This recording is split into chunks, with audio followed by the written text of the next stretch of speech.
As leading economies holds policy meetings, the rest of the world takes notice. Such was the case when the Chinese People's Political Consultative Conference convened this week in Beijing, and the world's largest parliamentary body, the National People's Congress, also began its session. It's a time for China's government to set objectives and outline policies designed to meet them. At stake, China's prosperity and global strategy, including its relationship with the United States. Later, we'll talk with the former U.S. ambassador to China, John Huntsman. But first, for the latest on the meetings, we turn to CCTV's Su Yuting in Beijing. And Yuting, lots of news out of the CPPCC and the opening of the National People's Congress. What were the highlights that could have global impact? Yes, China makes great efforts to deepen reforms, and its influence on the world is growing.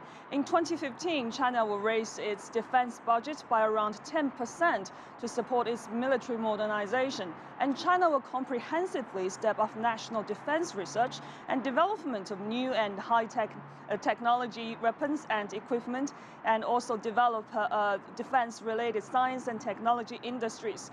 That serves the interests for increasing frequency and intensity of military cooperations between China and many other countries, such as the United States. Economic reform is another key focus, and the most eye-catching figure to come out was 7%. That's China's new lowered economic growth target in 2015.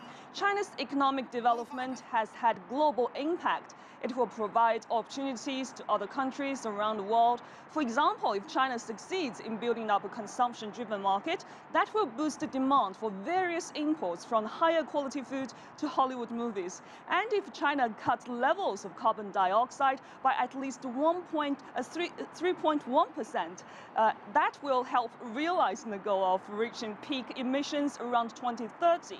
The promise was made last year when the landmark deal was signed by China and the United States. And China also outlined Made in China 2025 strategy. So there will be more innovation-driven economy, and that kind of industry will shift it to higher-end production. Anand? Right, Yuting. Anti-corruption efforts were also discussed. China has reportedly asked the United States to help by freezing the assets of corrupt officials who've escaped to the U.S. What can you tell us about these efforts? Yes, just as you said, Chinese government is determined to stamp out corruption, as President Xi Jinping puts it, from higher-ranking tigers to low-level flies.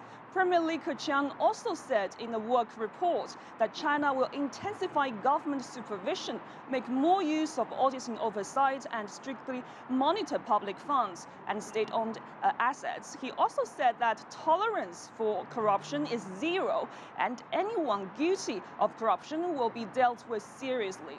So since the transition of leadership in late 2012, great efforts have been taken to address rampant corruption, and multinational cooperation have also been strengthened. And the government will bring suspects to law no matter how long they have been on the run and how far they have gone. The United States is, of course, one of the destinations of choice for corrupt officials. So remember last year, China and the United States have identified a number of fugitives and agreed to develop a strategy to address each of those. And China has also emphasized reform on party discipline, and clean government is very vital for achieving sustainable development and prosperous society. Anand, back to you. Thanks, Yuting. That's CCTV's Su Yuting talking to us from Beijing. John